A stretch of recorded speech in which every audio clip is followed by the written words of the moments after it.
So hello everyone, welcome back to another video. তো megastar Shakib খানের তাণ্ডব প্রমোশন এবং তাণ্ডব কি পোস্টপোন্ড হয়ে যাবে এই বিষয় নিয়ে আপডেট দেবো তোমাদেরকে।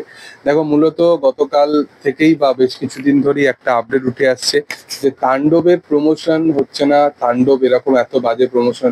দেখো, রায়ান রাফি কিন্তু প্রমোশনাল স্ট্র্যাটেজি থেকে যেটা সব থেকে বেশি এক্সপেক্ট করে বা যেটা সে অডিয়েন্সকে এক্সপেক্ট করায়, সেটা হচ্ছে যে প্রমোশনাল ইভেন্ট হিসাবে সে কিন্তু গানগুলোকে ব্যবহার করে।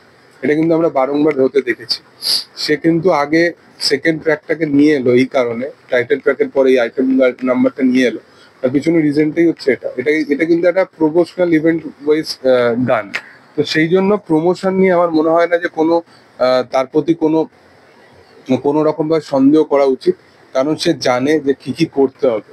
অনেকে জানেই না যে কি কি করতে হবে, অনেকে জানে না তার অভিনেতাদের কিভাবে ইউজ করতে হবে। এটা কিন্তু রায়ান রাফি ভালোভাবে জানে। রায়ান রাফির মধ্যে এই পোটেনশিয়ালটা আছে, সে জানে যে সে শাকিব খানকে কিভাবে ইউজ করতে হয়।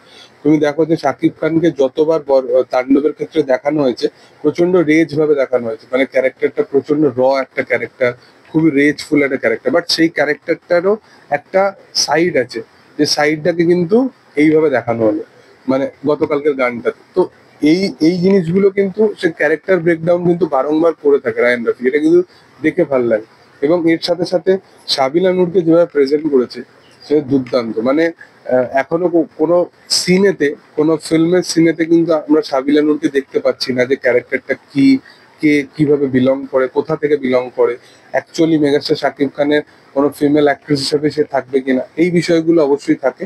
বাট রাদার দেন তুমি যদি দেখো তাকে যেভাবে প্রেজেন্ট করেছে, সেটা কিন্তু দুর্দান্ত। এবং এছাড়া পোস্টপোন নিয়ে যেটা হচ্ছিল, পোস্টপোন নিয়ে দেখো মিডিলে একটা কন্ট্রোভার্সি কিন্তু ক্রিয়েট করা হয়েছিল।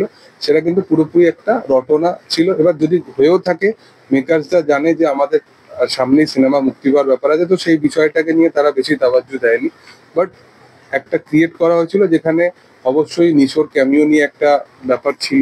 বাট সেটা কোথাও গিয়ে মানে ঠিকঠাক হয়ে গেছে। তো পোস্টপোন হওয়ার আর কোনো মানে নেই এখনো পর্যন্ত।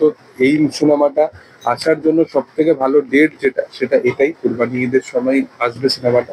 তো আমার মনে হয় না যে এর জন্য কোনো রকম ভাবে আর আলাদা রকম ভাবে কোনো ডেট ফিক্স করা হবে বা এই সিনেমাটাকে পিছানো হবে। ইভেন রায়ান রাফির আপকামিং যে বড় বড় প্রজেক্ট গুলো আছে, সেই প্রজেক্ট গুলোতে আমরা মেগাস্টার শাকিব খানকে মুখ্য চরিত্রে দেখতে পাবো। তো সেটা নিয়ে কোনো আর সন্দেহ নেই। তো দেখার যে আপকামিং দিনে কি হয়। তবে তোমাদের গানটা কেমন লেগেছিল, তোমাদের কি বক্তব্য এই বিষয় নিয়ে, সেটা তোমরা অবশ্যই কমেন্ট সেকশনে জানাতে পারো। এবং ভিডিও যদি ভালো লেগে থাকে, অবশ্যই চ্যানেলটাকে লাইক করো, শেয়ার করো, সাবস্ক্রাইব করো এবং পাশে থাকা বেল আইকনটা অবশ্যই প্রেস করে দিও। Thank you all, by.